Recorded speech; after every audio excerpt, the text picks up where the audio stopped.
Hello, this is Professor Werwath. I wanted to go through some leadership lessons that we can all learn from the movie and the novel The Godfather, which was written by Mario Puzo back in the 70s. Very famous movie.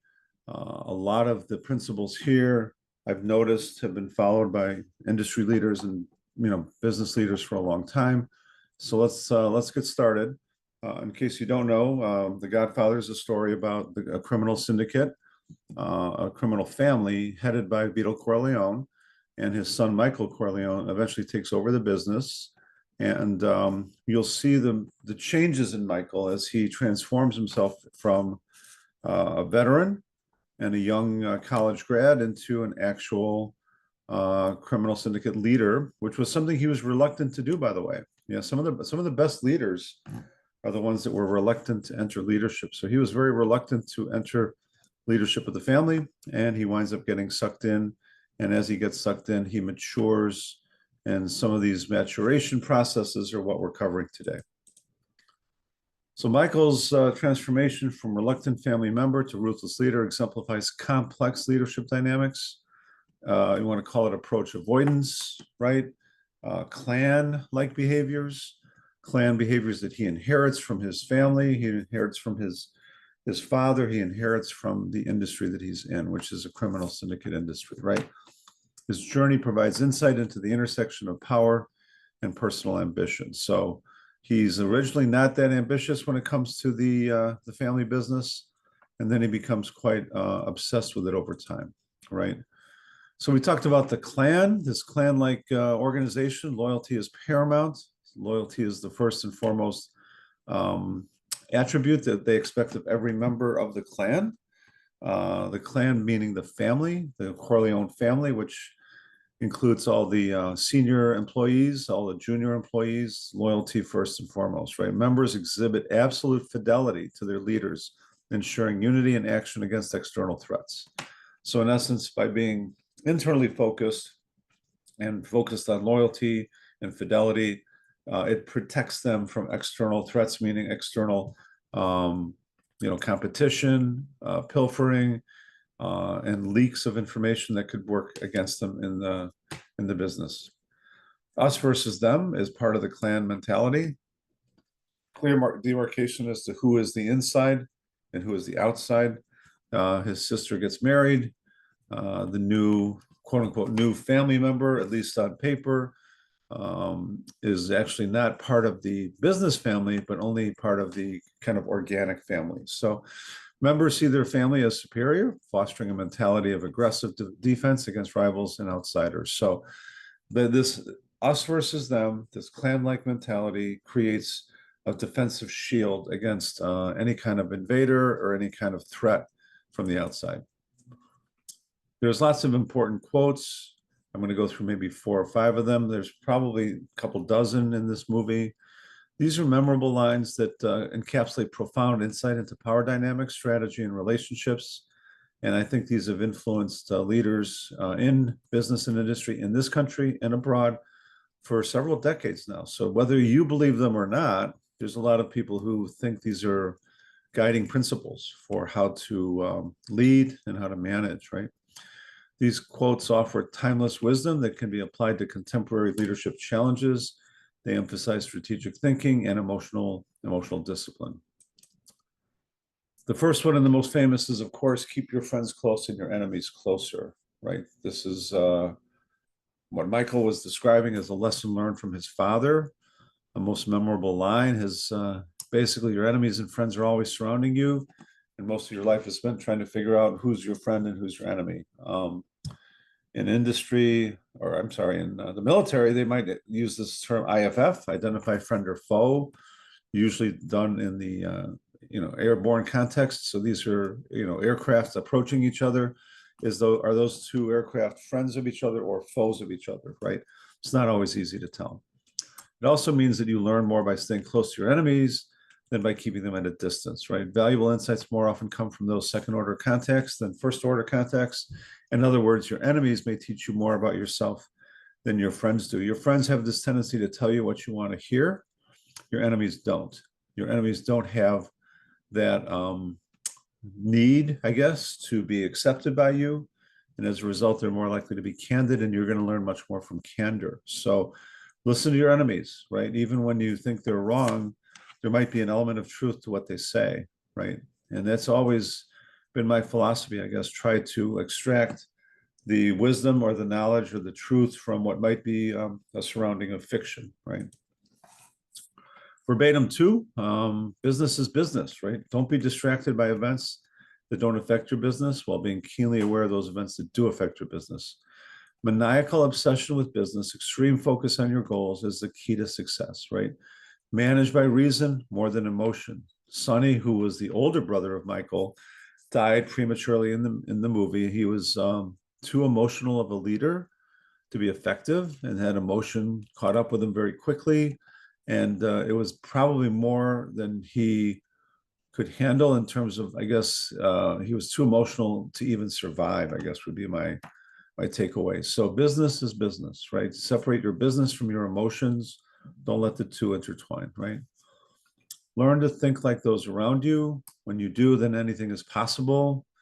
This means that when you actually understand the other, right, you can predict their thoughts, you can predict their reactions. In game theory, you have mastered the game because you know how the players are going to respond, or can at least make comprehensive contingency plans in terms of saying there's a myriad of multiple responses that might come from the other. These are the most likely, and then you can create contingency plans based on that. Never let those outside the inner circle know what you were thinking. This was Vito Corleone chastising Sonny early in the movie or early in the story because, frankly, Sonny was exposing too much in a negotiation to the other side. So your thought process is your competitive edge. Exposing your thought process to another is a sign of weakness. The irony, of course, is Vito probably violated this quite often with his opponents because he was at least trying to give the appearance of transparency. So be careful of the sayings that you see and the way people actually act, because they might be in opposition with each other. Favors and relationships. This is how you gain entry into the family, if you will. This is how you gain acceptance by the family, right? The role of favors, the favor itself initiates a relationship. It establishes a foundation of mutual obligation and trust, vital for creating strong networks. So it boils down to trust. Can you trust the other, right? And you see examples of this throughout the movie where strangers approach the family, and the family insists on favors in order to earn the trust to even be associated with the family, right? Reciprocity is key. Remembering and rewarding favors strengthens bonds, enhances loyalty, ensuring stability in business relationships. Balance in giving and asking. Engaging in both giving and receiving favors is essential. This is the currency, if you will, the emotional currency that comes from interacting with the clan, right? Knowing when to ask for return favors is crucial for maintaining effectiveness. You don't, the relationship is bilateral, right? You're giving and you're receiving favors at all times. And this is true, I think, even in business relationships that I've had. It's always important to have that sense of reciprocity, right? And that sense of balance. Emotional discipline, right? Separation of emotions from business. Effective leaders like Michael demonstrate the importance of keeping emotions separate from business decisions. Emotional distractions can lead to poor judgment and impulsivity, right? Michael was very clear in business. He was very crystalline. He wouldn't let anything, especially his emotions, very careful with his drink. If you notice that Michael Corleone never got drunk, and he never really respected those who did, especially the business people that he worked with. He always drank club soda. Everywhere he went, he was drinking club soda, and everyone around him was drinking wine or beer or heavy liquor. So think about that, how he's able to maintain his focus, right? And he's able to maintain his clarity of thought while those around him are actually getting pretty wasted. Trust and strategic alliances, right? Building trust is foundational. Leaders must identify reliable individuals to foster a cohesive environment. The importance of alliances, strategic partnerships enhance business stability, but trust must be assessed continuously, especially in new relationships. This is so fundamental I mean, if you watch the entire movie, in fact, all three movies, that trust, that alliance testing is something that is ongoing. It's continuous. And there's this constant questioning of who can I trust, who can't I trust, who's the friend, who's the foe, right? Integrity, leaders must adhere to their word, right? Which cultivates trust and respect within their inner circles, right? So Michael was always true to his word, right? This aligns with the principles of loyalty being imperative. So integrity and loyalty kind of go hand in hand, right? I've always taught in leadership that integrity is about saying what you do and doing what you say and having complete collinearity between those two. Effective decision-making, effective strategies, strategic thinking involves a blend of foresight, right? Patience and calculated risk-taking, right? Leaders must act decisively when opportunities arise. You have a narrow window of time, and to be able to move quickly and to move decisively is what makes a leader, right? Clarity of intent. Leaders should communicate their intentions discreetly to maintain a competitive edge while keeping their inner circles aligned with goals, right? Trusting instincts, balancing facts with instincts. It's not just instinct alone, and it's not just facts alone, but it's, this thing we call instinct is really pattern recognition, right? It's a historical view of what has transpired in the past, patterns of behavior, patterns that can be recognized and then extrapolated from. I've seen this kind of thing before, and this is where it leads, right? That's what instinct is, being able to connect the dots. It's building on facts, but it is fact-based. It is not just continual reliance on your gut instinct. It's always informed by data, right? Situational awareness. This is one of my favorite terms. It's a military term. It's about understanding your surroundings, right? Understanding the situation you are in.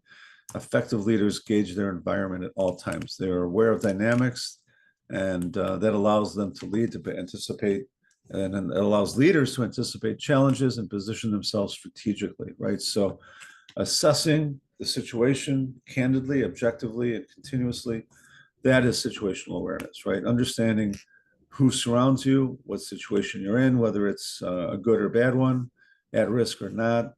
The importance of reaction time. In business, swift responses to changes can mean the difference between success and failure. Leaders must be alert and must be decisive. Summary of these lessons, right? We've talked about loyalty. We've talked about emotional discipline. We've talked about trust. We've talked about integrity.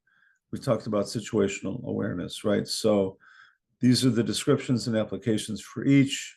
I think this is the essence of leadership vis-a-vis the Godfather. Some positive takeaways, right? While Michael's journey was tragic, and I'll leave it at that, I won't give away the end. His strategic mindset, his discipline and leadership provide valuable insights for leaders seeking to navigate complex organizations. So these tools can help you as a leader in very complex situations throughout your career. Last thoughts, right? The Godfather emphasizes the choices available to leaders. Reflecting on these lessons can guide ethical decision-making and enhance leadership effectiveness. It seems ironic that we're talking about ethics and integrity when it comes to criminal enterprises, right? But when you think about it, criminals can only operate probably in the presence of other criminals, right?